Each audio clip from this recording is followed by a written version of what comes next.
what are your focuses on? And I think it should be on sales, right? Like if you're not selling, you're not doing anything. You don't make money on the invention of your business. You make money on the sales of your business. So let's just talk about how this market opens up and what that means for sales, right?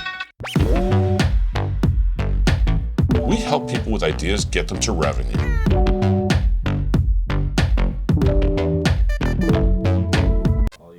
All right, people, welcome to Season 2 of the 52 Launch Podcast. I'm Peter Drakulich, and as always, you guys are fantastic. Changing up our format a little bit because I think this is going to be a little bit more informative and very specific to topics that my team and I constantly are trying to help improve inventors, entrepreneurs, and really business people out there. Because at the end of the day, when you're bringing a product to market, you are bringing a business to life. And that business part is where it's important. And since we're in the holiday season, today's topic is how do you prepare for the holidays?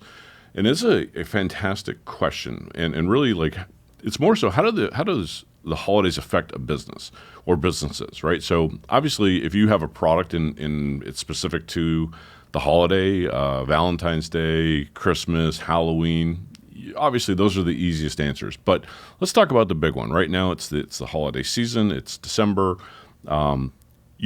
What are your focuses on? And I think it should be on sales, right? Like if you're not selling, you're not doing anything. You don't make money on the invention of your business. You make money on the sales of your business. So let's just talk about how this market opens up and what that means for sales, right? Everybody's in the mindset that they've got to get something for somebody. It's the only time of year that the market is wide open.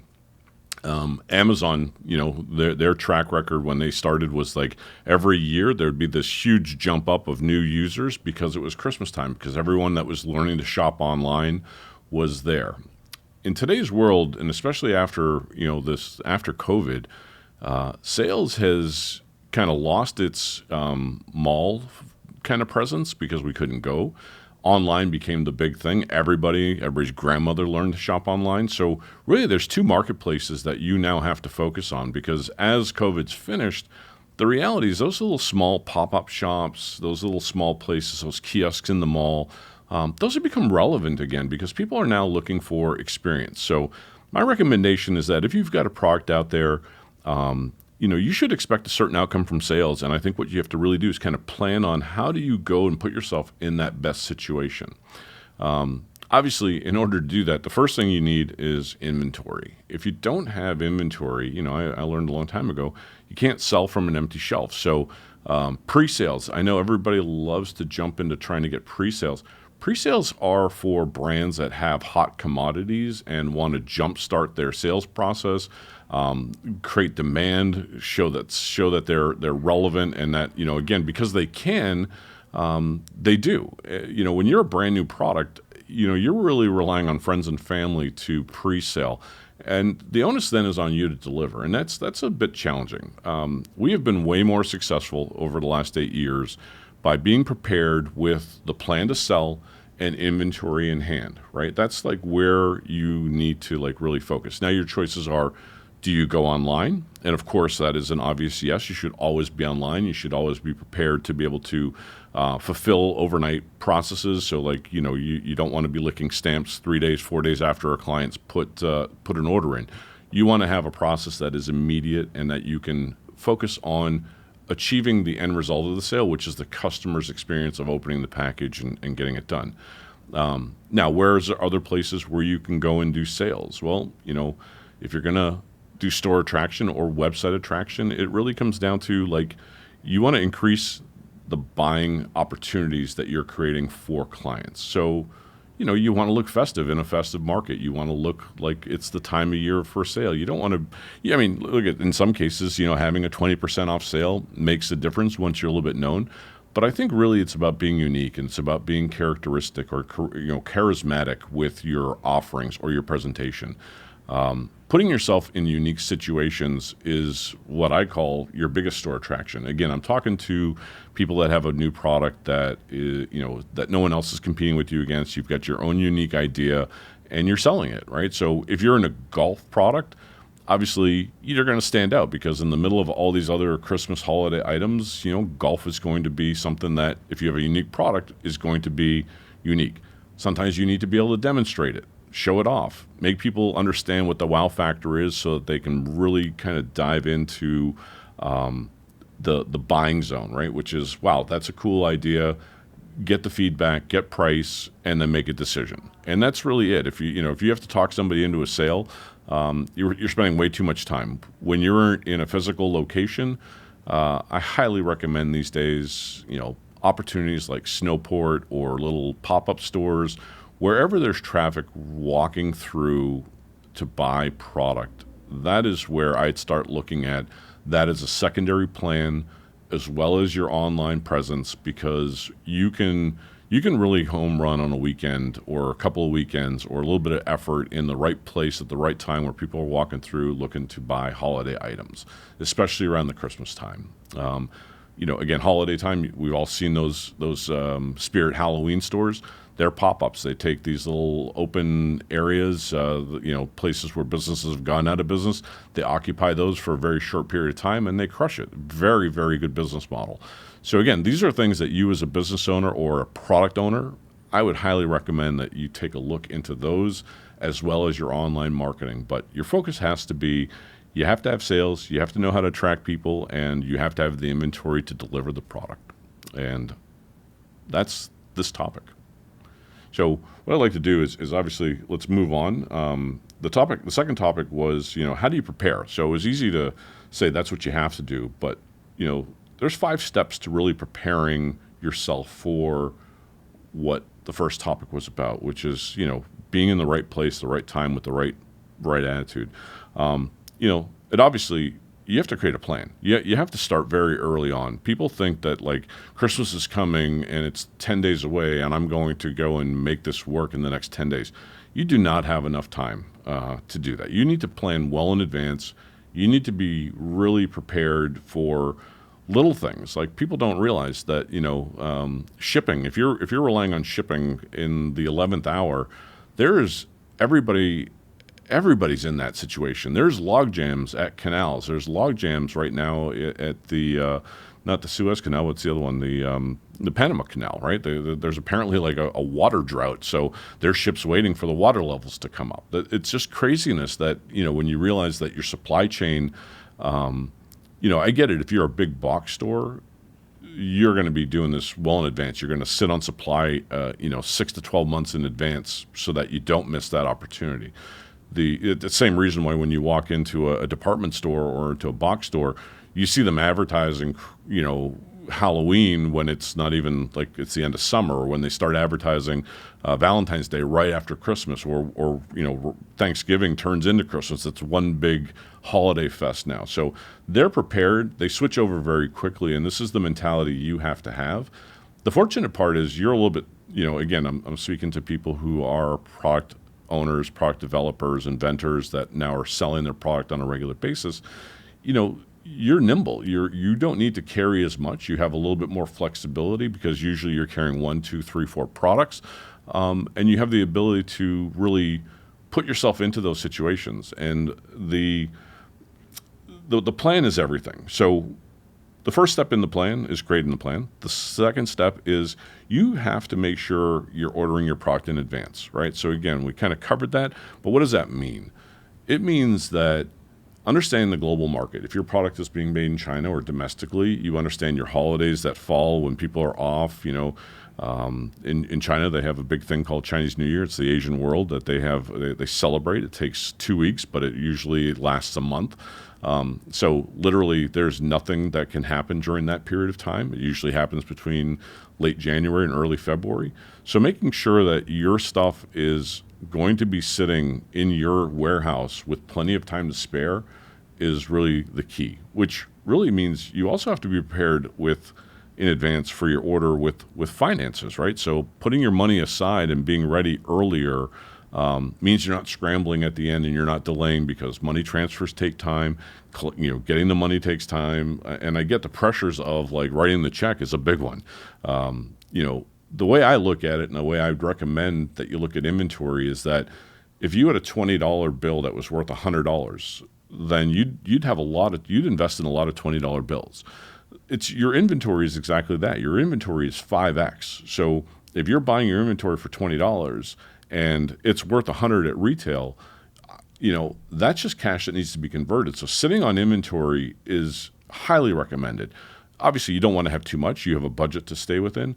But I'm going to say this: you're not in the. I was taught in sales.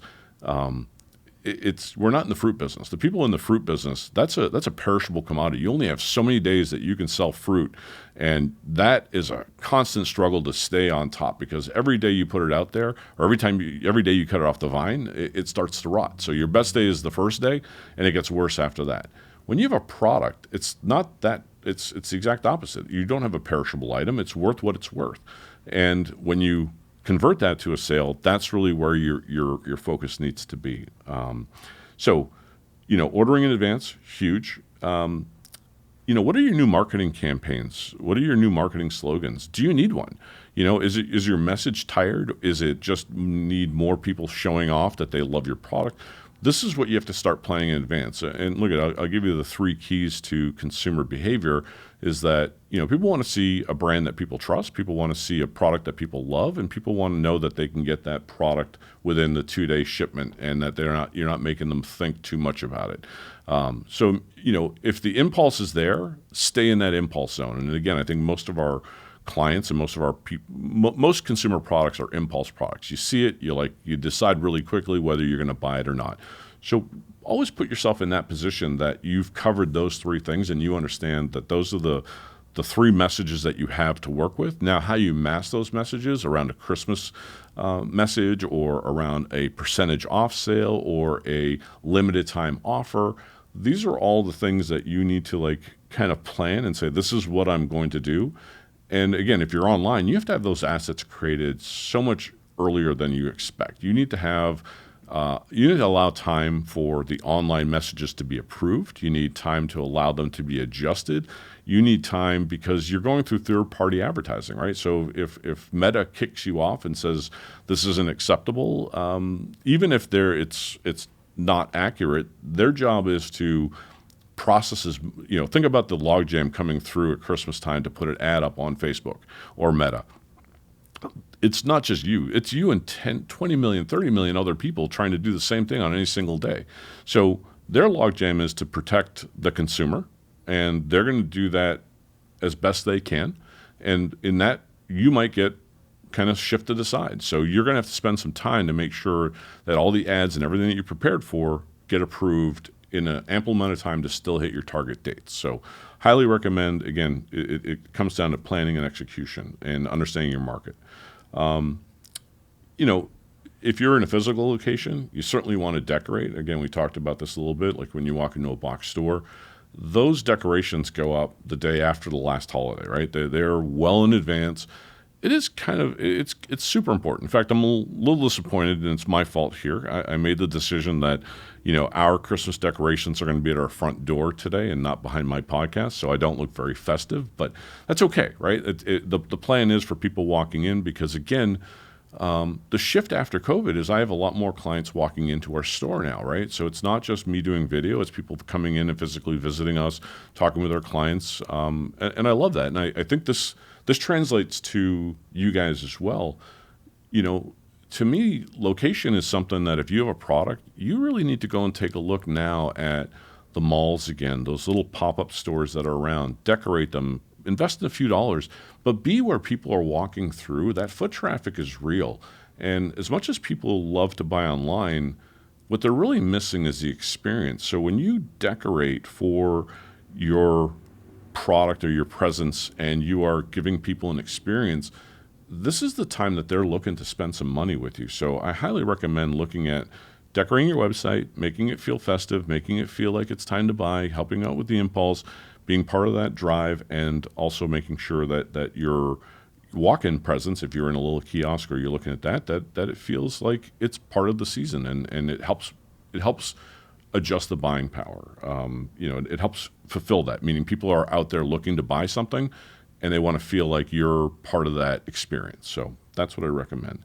The last part is really the biggest one. This is number 5, and I can't criticize anybody anymore other than if you're not prepared to put the time in, then maybe you shouldn't be considering starting a product business. I know that sounds harsh, and it's look, I want you to start a new product business. We've been very successful starting new product lines, but the work is not in the development, not in the design. The work is in selling your product. And that takes time. That takes your effort. That means you're going out on weekends and trying to sell it. Now, the benefit to that is, we're going to have a podcast down the road with a young gentleman who is spending the 6 weeks down at Snowport. And, by the time he's finished this season, he's going to have revenues in that 6 week period of $750,000 to maybe $1 million in revenue. That's how much inventory he has. That's how much he's planned to do it. But he's willing to invest the third part, which a lot of people are afraid to do, and that is the time. If you don't have the time, it's really hard to pay somebody to do the time. So I would recommend, I'd rather you cut down and find the spare time you have and be in those right opportunities, or find that right place where you can go. Those are consumer shows, what do they call them? State fairs. I think the big one here in Massachusetts is the Big E. Snowport, which is all about Christmas decoration. Your malls have those little kiosks available. There's a lot of pop-ups around the cities right now that you can go in and rent for a short period of time or co-rent with other people. The point is that, you got to put the time in, whether you're doing it online, and you've got to be prepared, because this is the season to make money. That's all I can say about that. On to the third topic, and I changed this around a little bit. I was given the how do you take advantage of holiday customers?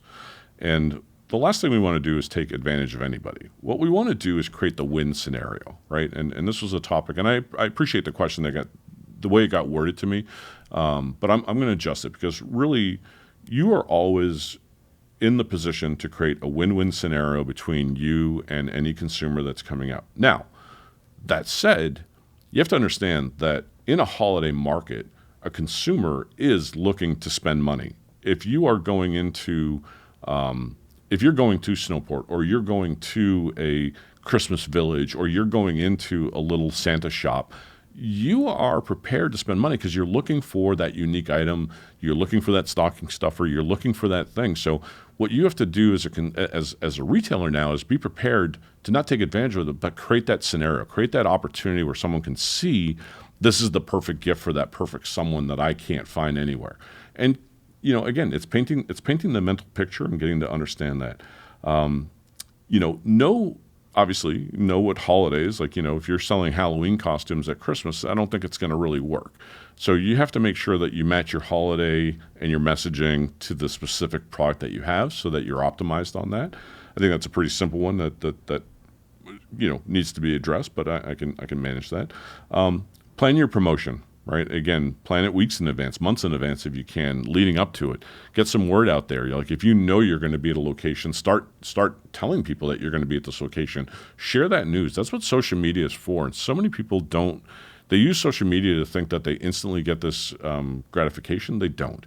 You need to use social media to tell your audience what's going to happen, how it's going, where you're going to be, how this is going to happen. And that's the easy part, right? Spending money to then promote on social media when you're there, that's the next part. But there's a lot of preparation that you can do in planning. Using nostalgia as leverage. I highly recommend, again, Christmas is a nostalgic time of year. Everybody is looking to buy something for somebody. It's a prerequisite, right? So that nostalgia is there. You don't need to use it. You just need to be aware of it. You just need to be aware that this is the time and opportunity where, people are nostalgic for the season. They're nostalgic for the holiday. They're nostalgic for the product. And if your product fits that nostalgia, then that's all you have to do. You just have to, it's really being in the right place at the right time.